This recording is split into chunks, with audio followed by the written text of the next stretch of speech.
A federal judge blocks Donald Trump's pause on new migrant asylum claims, opening a legal crack in the president's deterrence policy at the southern border. Plus, another federal judge again blocks the White House's order to redefine birthright citizenship, but this time it's a class action lawsuit. From the opinion pages of the Wall Street Journal, this is Potomac Watch. Welcome, I'm Kyle Peterson with the Wall Street Journal. We're joined today by my colleagues, editorial board member Monet Ukwe-Barua and columnist Alicia Finley.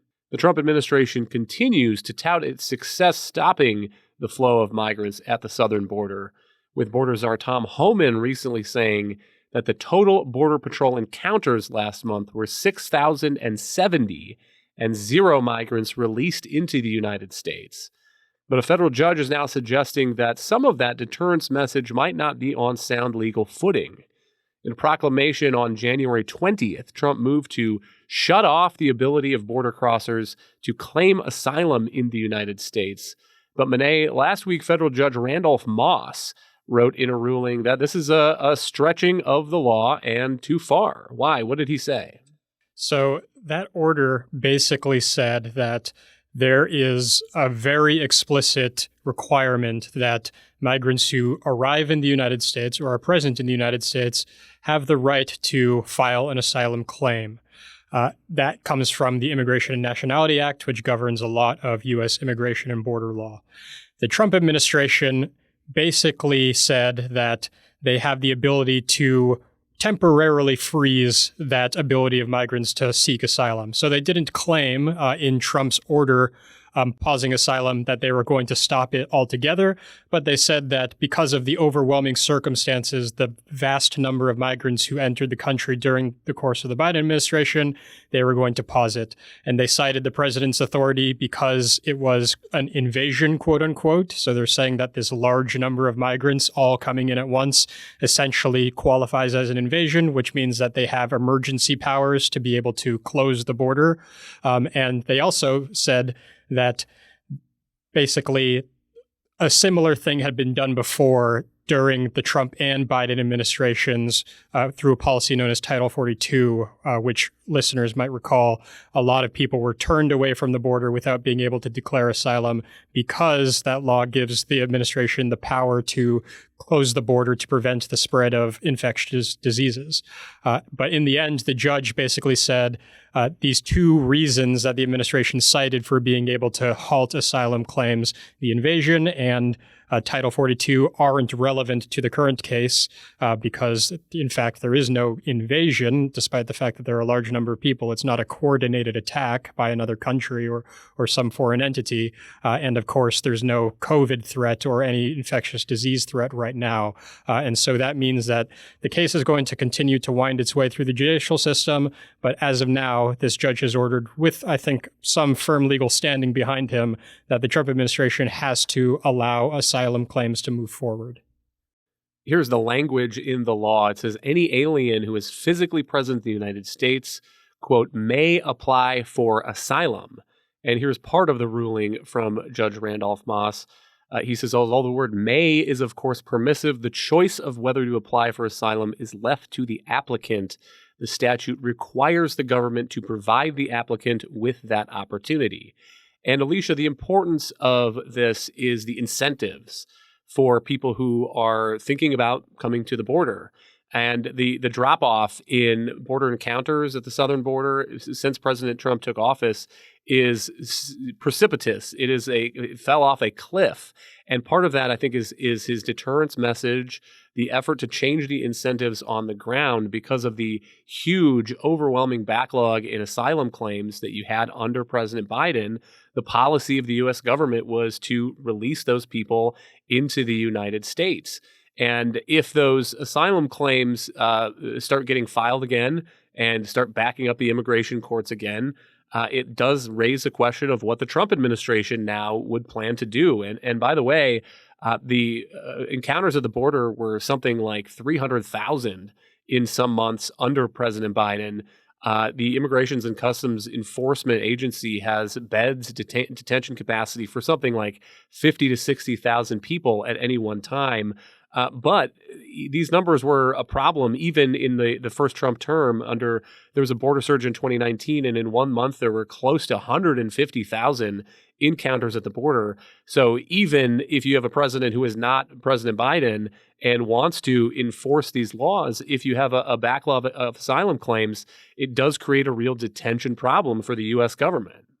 So a few things on that. I actually probably give the administration fairly odds of actually prevailing on the law, because it also cites Section 212F of the Immigration Nationality Act, which is the same provision that the Trump administration won on in the travel ban, which gives the president broad authority to suspend the entry of foreigners, including those who have visas, into the U.S. if the president deems it a national security risk, in which President Trump has claimed that they don't have an opportunity or aren't able to vet all these people who are coming into the country. And so the Supreme Court has ruled that it has provided a very deferential standard under this law for the president and his national security powers. I generally agree that he doesn't have the authority under the public health laws and similar to Section 42. But I do think there's a chance that he will prevail at the appellate level, and if it goes up to the Supreme Court. And you have to remember also that the Biden administration also attempted to reduce, and actually not quite a freeze, but essentially put limits on the amount of asylum claims and close the border with an executive order last summer.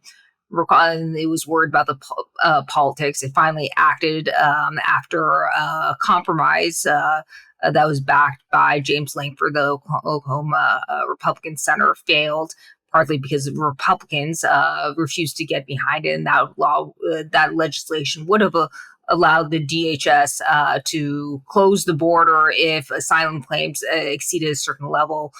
And it also would have changed the credible fear test, somewhat tightening it, allowing or requiring asylum seekers to show that they had there was a reasonable possibility, rather than a mere credible fear, that they would be prosecuted in their home country.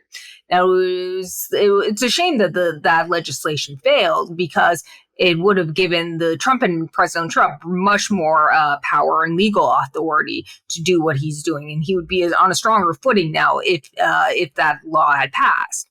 But nonetheless, the President Biden did take matters into his own hands and acted, and that is actually what helped reduce and drive down some of the encounters last year. Now, they basically, disappeared together this year under Trump. I think the border encounters are at a more than 20-year low, and that's partly because of the asylum freeze, but also a number of other moves that the administration and President Trump have taken to deter people from coming and encourage them to leave. And you can see this in the government's labor department data. So there has basically been a net negative immigration.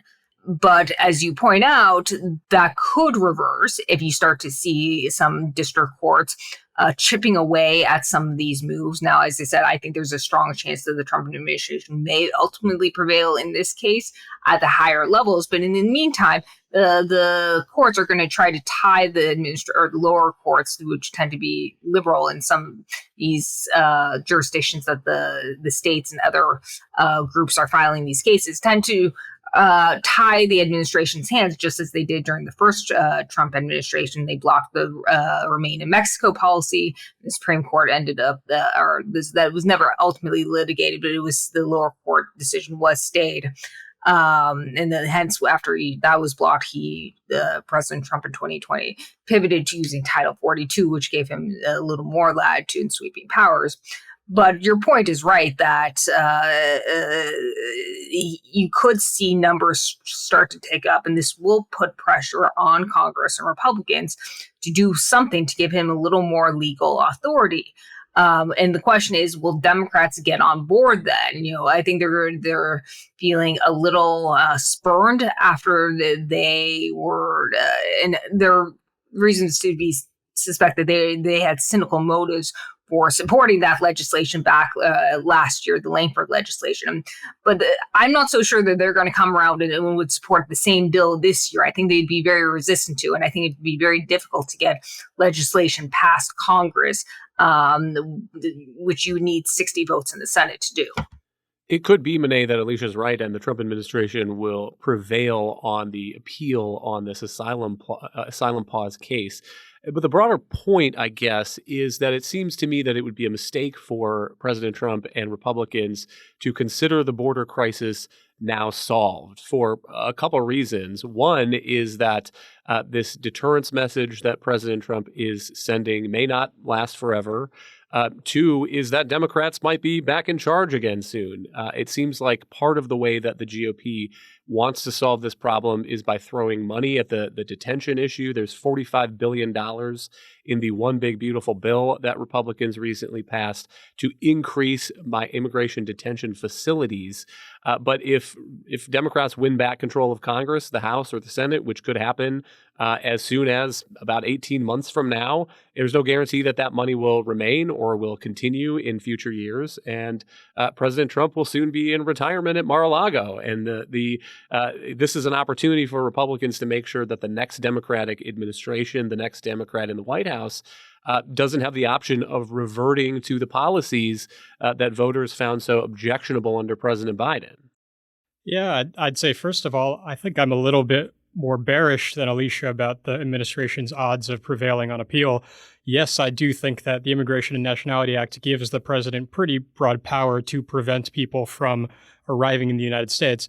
But it's important to remember that the asylum provision in the act pertains also to people who happen to be in the United States already at the time that they encounter a border officer.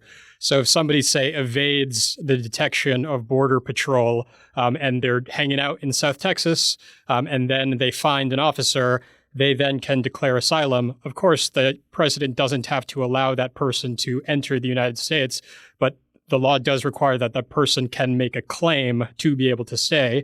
And because there is another court order currently preventing the United States from depositing those people back in Mexico on the other side of the border, they then have a very difficult situation of figuring out what do we do with this person while their asylum claim winds its way through the immigration court system. So that is a pretty sticky question. I think that the law makes it very difficult for the Trump administration to wade through.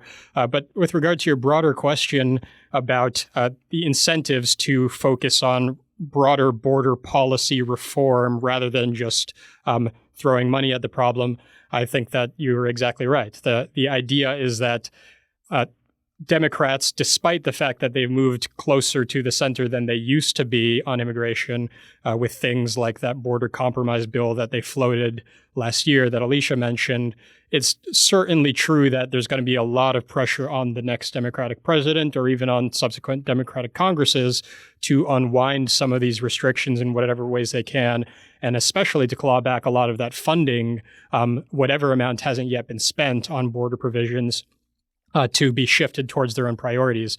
The amount of money that Republicans put in the big, beautiful bill for things like the border wall, for example, which they funded at $65 billion, despite the fact that recent estimates show that the border wall could be built for something like $7 billion. That's going to be a big fat target for Democrats looking to get money to fund social programs and other things that they might want to do. And so there's no guarantee that that funding will hold up. And even if it does, there's no way that a physical barrier can be the sum total of the deterrence that the United States needs to prevent migrants from trying to enter the United States, from finding legal loopholes that they think are going to allow them to stay. It won't prevent a Democratic president from reinstituting things like parole programs, which President Trump has canceled, which used to allow countries like Cuba, Venezuela, Nicaragua, et cetera, to send thousands of migrants each month to the United States. And so that the border enforcement, physical barriers, and spending for deportation is going to need to be paired with these types of legal reforms. And I think the Trump administration and a lot of Republicans in Congress are going to wake up to that fact very soon. The question is, again, whether Democrats have any appetite to cooperate. Meantime, on Thursday, another federal judge blocked the President Trump's order denying birthright citizenship to some children, U.S.-born children of non-citizens. Alicia, many people may recall this issue because it was recently at the Supreme Court. What the Supreme Court ruled in that case, not on the merits of the birthright citizenship order, was that federal judges do not have the authority to issue universal injunctions blocking a government policy from sea to shining sea for everyone, including many people who are not actually parties to the cases before the court and not actually before the judges. So what's different about this, and it seems like a response to what the Supreme Court did, it is now certified as a class action lawsuit. Alicia, I'm not an expert in class certification, though it seems like maybe we were all going to be experts in that soon. There are some rules in the Federal Rules of Civil Procedure. It says classes have to have parties that are numerous. There have to be common questions of law or fact. The claims or the defenses of the parties have to be typical, and the representative parties have to be able to fairly and adequately protect the interests of the class. But part of what I think is interesting about this is it does raise the question of how far the practical effects of that ruling from the Supreme Court limiting universal injunctions are actually going to be if a lot of this litigation is now going to shift into class action contexts. And also go back and read some of the dissents of that from the liberal justices suggesting that this is a threat to the rule of law, and now parties that are being wronged are going to have no recourse. It does suggest that those dissents were a little overwrought. Yeah, I would agree with that. I think there is probably a strong legal argument that a class action in this particular case should be allowed to go through. I have some doubts about the other case that we were just discussing involving the asylum pause, because it's not entirely clear to me that the claims of all those plaintiffs are typical of everyone who could have an asylum claim. Obviously, they are. Every asylum claimant is going to have a different reasons for seeking asylum. Maybe they have a common legal claim, but they have different asylum claims, the reasons for fleeing their home country, et cetera, et cetera. So I'm not sure that one will hold up. But I do expect, as you point out, that liberal judges and other judges will be now more willing or likely to certify class actions, and you're going to see plaintiff groups do so. You'll probably see more also associational challenges brought by whether it be business groups or nonprofits and such, seeking to represent a broader constituency.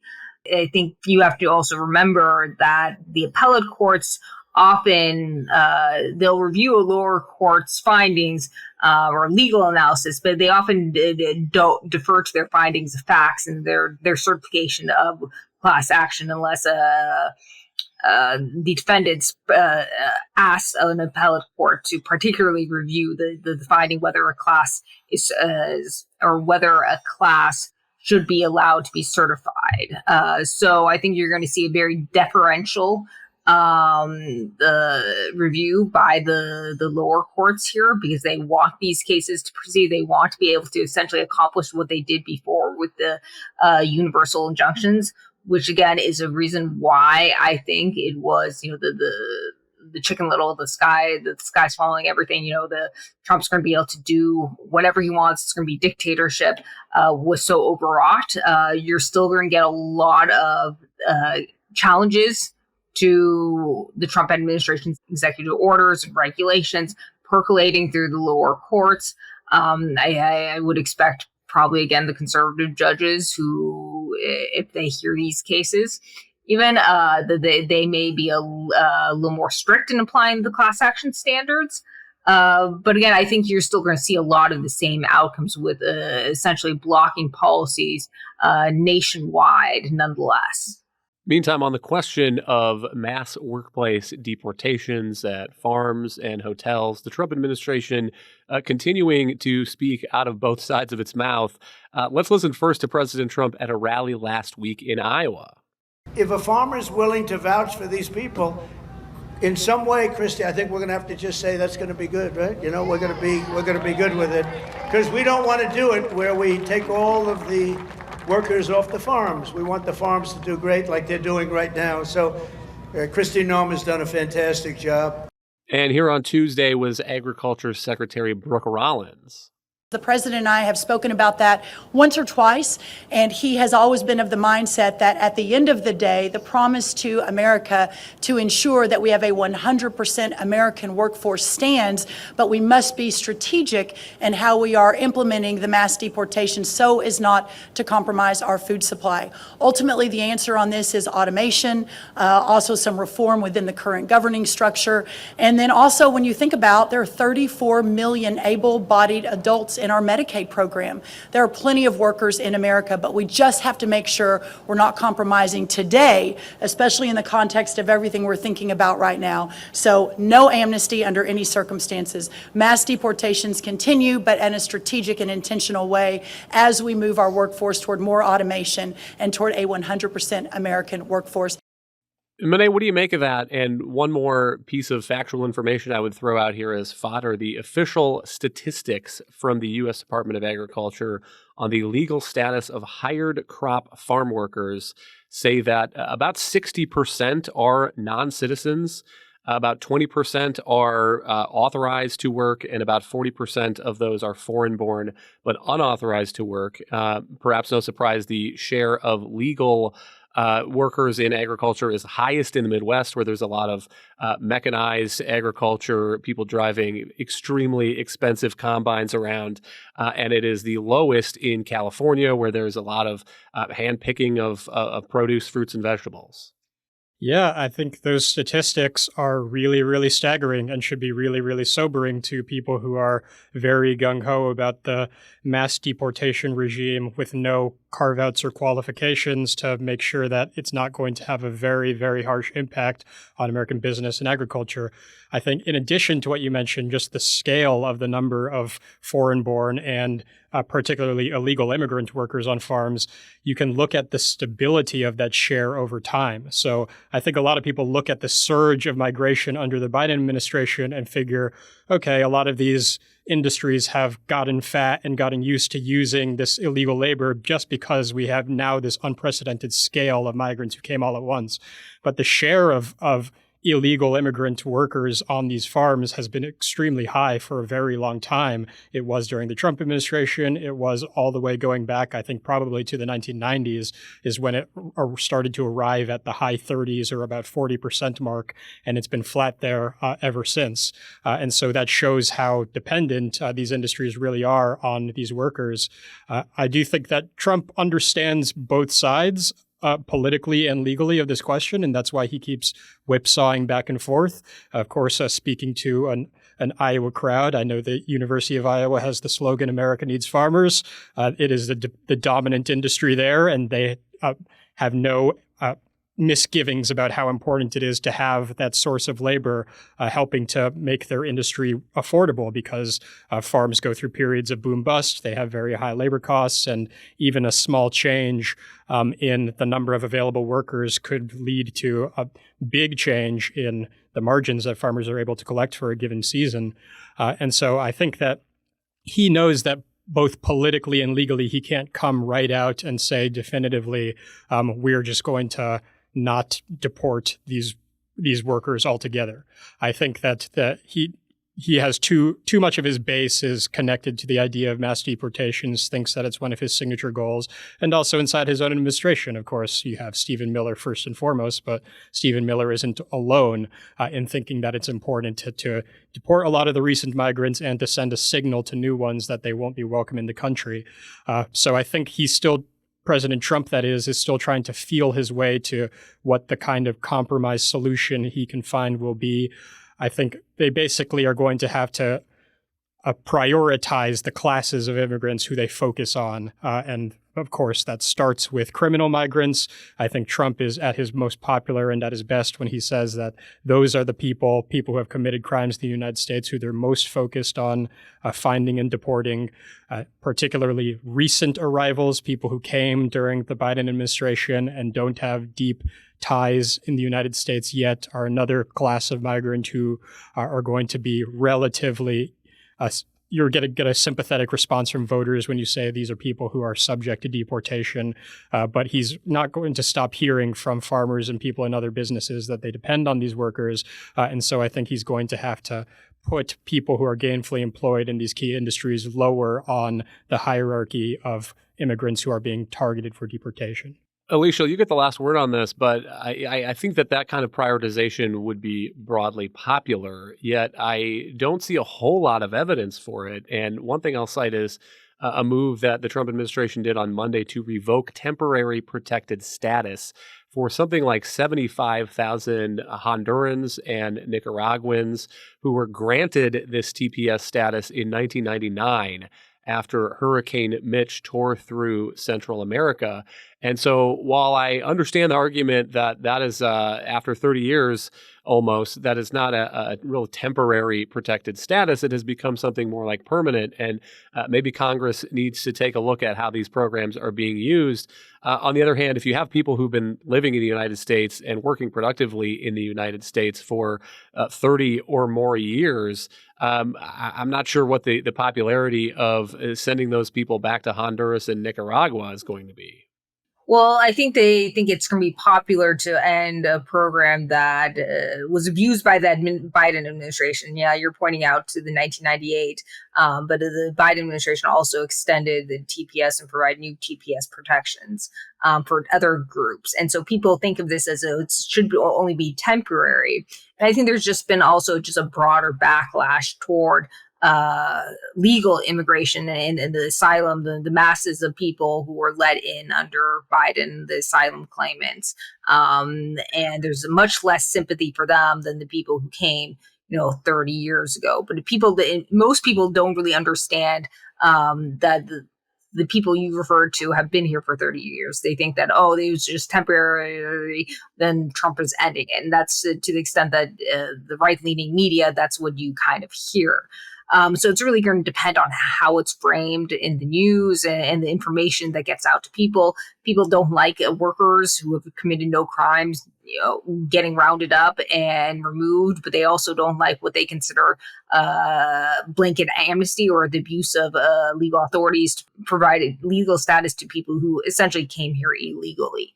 So I think that this is the fix or the bind that the administration or Trump finds himself in, is he's being torn between his base who wants to basically deport everyone, and then realization that, you need to have some humanitarian considerations, not that just only that, but economic considerations. And then the farmers, you can't just uproot all these people who worked at farms for 40 years and not 40, and sometimes more than that.